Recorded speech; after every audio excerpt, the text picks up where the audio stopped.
జై వాసవి, జై జై వాసవి. వాసవి న్యూస్ టీవీకి స్వాగతం, సుస్వాగతం.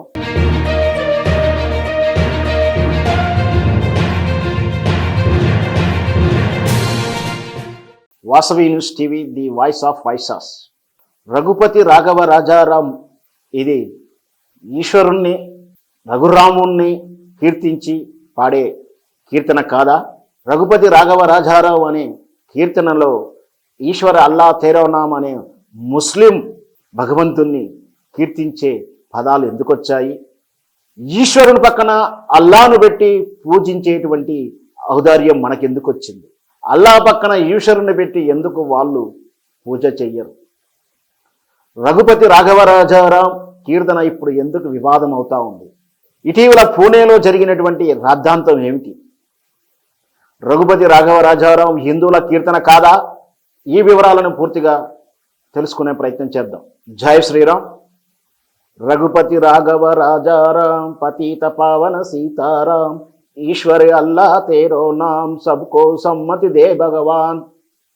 ఇది అభ్యంతరకరమైన కీర్తన అంటున్నారు. ఇది హిందువులు పాడేటువంటి భజన కాదు అంటున్నారు. అదేంటి? ఎన్నాళ్ళ నుంచో మనం ఇదే కదా పాడుకుంటుంది. ఇది తప్పంటారేమిటి? దీంట్లో అభ్యంతరం ఏమిటి అని ఇప్పుడు ప్రశ్నలు వస్తూ ఉన్నాయి. ఏమిటి? నిజంగా కూడా రఘుపతి రాఘవ రాజారాం పతిత పావన సీతారాం ఈశ్వర అల్లా తేరానం. అరేంటి? ఈశ్వరుడు అల్లానా? అదేమిటి? నిజమే కదా. హిందువులు, హైందవత్వం రఘురాముణ్ణి యుగపురుషుడిగా, మన కోసం మానవ జన్మ ఎత్తినటువంటి పురుషుడిగా భావిస్తుంటాం. ఆ సేతు హిమాచలం అంతా కూడా హైందవమే అని నమ్ముతాం. ఈ విశ్వంలో అన్ని మతాల కన్నా ముందే హైందవ ధర్మం, హైందవ మతం పుట్టిందని విశ్వసిస్తుంటాం. ఏ పేరుతో ఎలాంటి భక్తి రూపం అంటే తపస్సు, కీర్తన, భజన, యజ్ఞము, పూజ, ఇట్లా రకరకాలైనటువంటి భక్తి మార్గాలు ఉన్నాయి.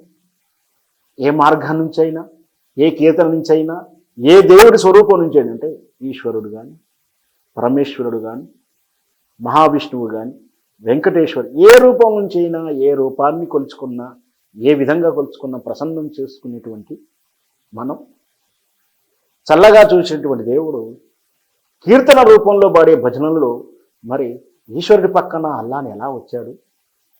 అన్ని మతాల కన్నా ముందే హిందూ మతం ఉంది కదా. హిందూ కీర్తనలో మరి ఈశ్వర అల్లా తిరునాం ఎలా వచ్చింది? సబ్కో సమ్మతి దే భగవాన్ ఎలా వచ్చింది? ఇది ఇప్పుడు ఉన్నటువంటి ప్రశ్న, ఇప్పుడు జరుగుతున్న రాద్ధాంతం, ఇప్పుడు జరుగుతున్నటువంటి యుద్ధం అని చెప్పవచ్చు. ఏమిటి అసలు? ఇటీవల పాట్నాలో విశ్వ హిందూ పరిషత్, ఆర్ఎస్ఎస్, భారతీయ జనతా పార్టీ వాళ్ళు ఒక మహాసభ పెట్టుకుంటే దాంట్లో ఒక ఔత్సారికరాలు ఈ పద్యము, ఈ గాయము, ఇది గేయం అంటారు, కొందరు పద్యం అంటారు, పాట అంటారు, భజన అంటారు, ఏదైతే సరే రఘురాముణ్ణి కీర్తించేటువంటి గేయం, పాట, పద్యం ఆమె ఒక ఔత్సారికలు స్టేజ్ మీద పాడితే వెంటనే అందరూ అభ్యంతరం చెప్పారు.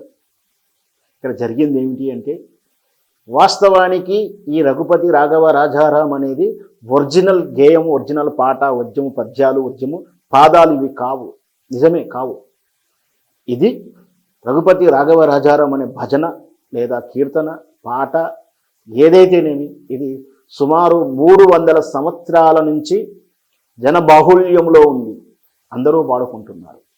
అయితే ఇది ఎవరు రాశారు? మరే వాస్తవానికి ఎవరు రాశారు అనేది సరైనటువంటి ఆధారాలు లేకున్నా తులసీదాస్ గారు రాశారని, శ్రీ నామచరిత్రం రాసినటువంటి లక్ష్మణాచార్యులు రాశారని, లేదు శివాజీ యొక్క గురువు రామదాసు గారు రాశారని రకరకాలైనటువంటి వాదనలు వస్తూ ఉన్నాయి. ఏదేమైనా సరే జన బాహుల్యంలో ఉంది. అంటే భక్తి ఉద్యమాలు, భక్తి సమాజం గురించి, భక్తి గురించి చాలా చాలా భక్తి ఉద్యమాలు జరిగాయి. కొన్నాళ్ళు ఇదే మన శైవ మతం, హైందవ మతం, శైవులు, జైనులు రకరకాలు జరుగుతున్న ఈ పాటలు, ఈ పద్యాలు, ఈ గేయాలు, ఈశ్వర నామలు లేదా ఈ రాముని కీర్తించే మాత్రం ఎప్పటికీ బాహుల్యంలో, జన బాహుల్యంలో ఉన్నాయి. వాటికి కొరత ఏం రాలేదు, అవేమి తెరమరుగుగా జరగలేదు. అయితే ఇది మన పూజ్య మహాత్మా గాంధీ గారు స్వాతంత్ర పోరాట సమయంలో ఆనాటి సమకాలికమైనటువంటి పరిస్థితులకు అనుగుణంగా ఆనాడు ఉన్నటువంటి మత కలహాలు, రెండు మతాల మధ్య వైరుధ్యాలు, రెండు మతాల మధ్య వైషమ్యాలు, రెండు మతాల మధ్య అల్లర్లు గొడవలు జరుగుతున్న తరుణంలో వాళ్ళందరినీ ఏకం చేస్తూ మత సామరస్యాన్ని కోరుకుంటూ తన వ్యక్తిగత భావనే కావచ్చు అని మనకు తెలుసు. ఒకరు దేవుణ్ణి నమ్ముతారు, అసలు దేవుణ్ణే నమ్మరు, కొందరు వెంకటేశ్వర స్వామిని నమ్ముతారు. మనకు తెలుసు, ఇప్పుడు కూడా చూస్తున్నాయి. వైష్ణవ మతస్థులు అంటే విష్ణువే అని విష్ణువు నిలువు బొట్లు, అడ్డం బొట్లు అనే ఆచారాలు కూడా ఉన్నాయి మనకు. సరే, ఏ ఆచారాలు ఉన్నాయి, ఎవరి నమ్మకం వాళ్ళది. అలాగే గాంధీ గారు మత విశ్వాసాల పట్ల హైందవ ధర్మాన్ని పాటిస్తున్నప్పటికీ ఈ దేశంలో మత కళాలు ఉండకూడదని, ముస్లింల పక్షపాతి అని కూడా అంటూ ఉంటారు.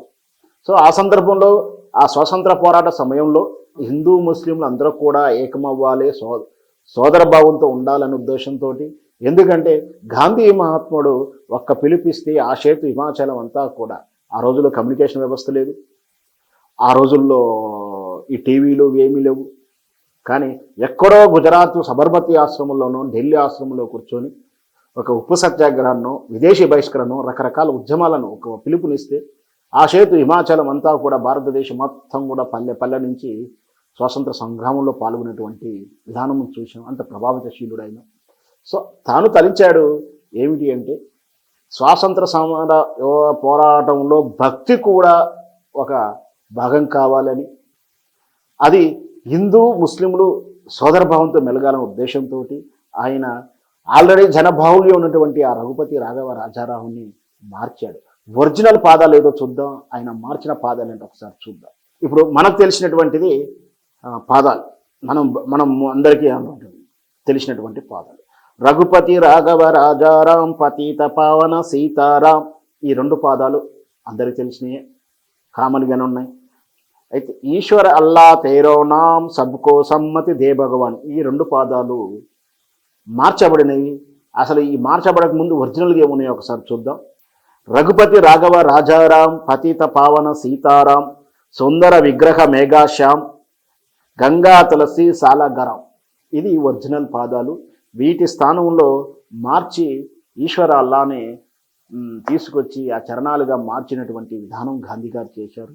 అయితే ఆ రోజుల్లో సమకాలీకమైనటువంటి ఆనాటి రాజకీయ పరిస్థితులను జన సమాజం అంగీకరించిందేమో, కానీ ఈరోజు ఆ పరిస్థితులు లేవు, అలాంటి విషయం లేదు. ఎందుకంటే మన ఈశ్వరుని పక్కన అల్లాని పెట్టి మనం సౌద్రయంగా కీర్తిస్తున్నామే, కానీ మరి వాళ్ళు కూడా ఆ సోదరభావం సౌద్రయాన్ని కూడా ప్రదర్శించాలి కదా.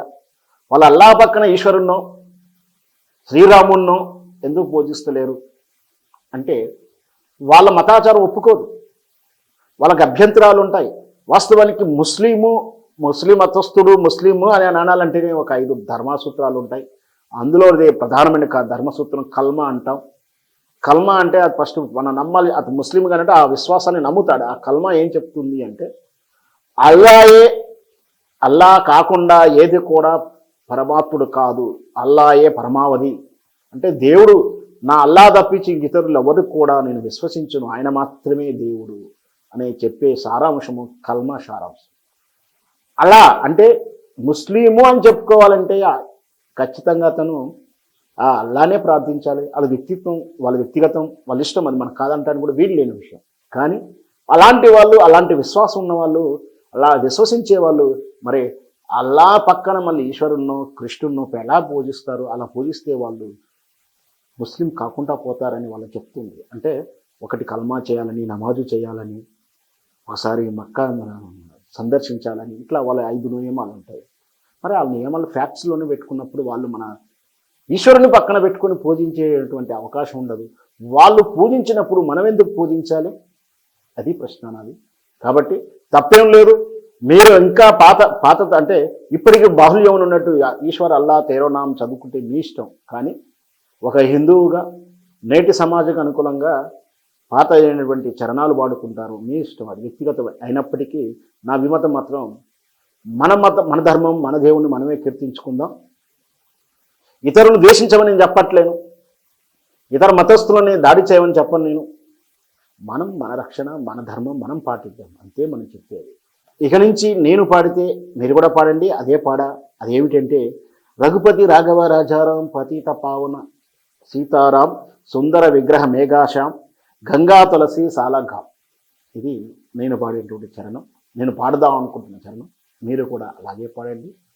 అట్లని చెప్పి ముస్లింలను ద్వేషించండి, ముస్లింలు అమ్మే వస్తువులు కొనకూడదని నేనంత మూర్ఖంగా అయితే చెప్పను. మీరు మన ధర్మాన్ని మనం పాటిస్తే చాలు. ఆ తర్వాత కాలమాన పరిస్థితుల ప్రకారం మన నిర్ణయం తీసుకుని ఎవరి వ్యక్తిగత అభిప్రాయాలు వారి. ఓం జై శ్రీరామ్.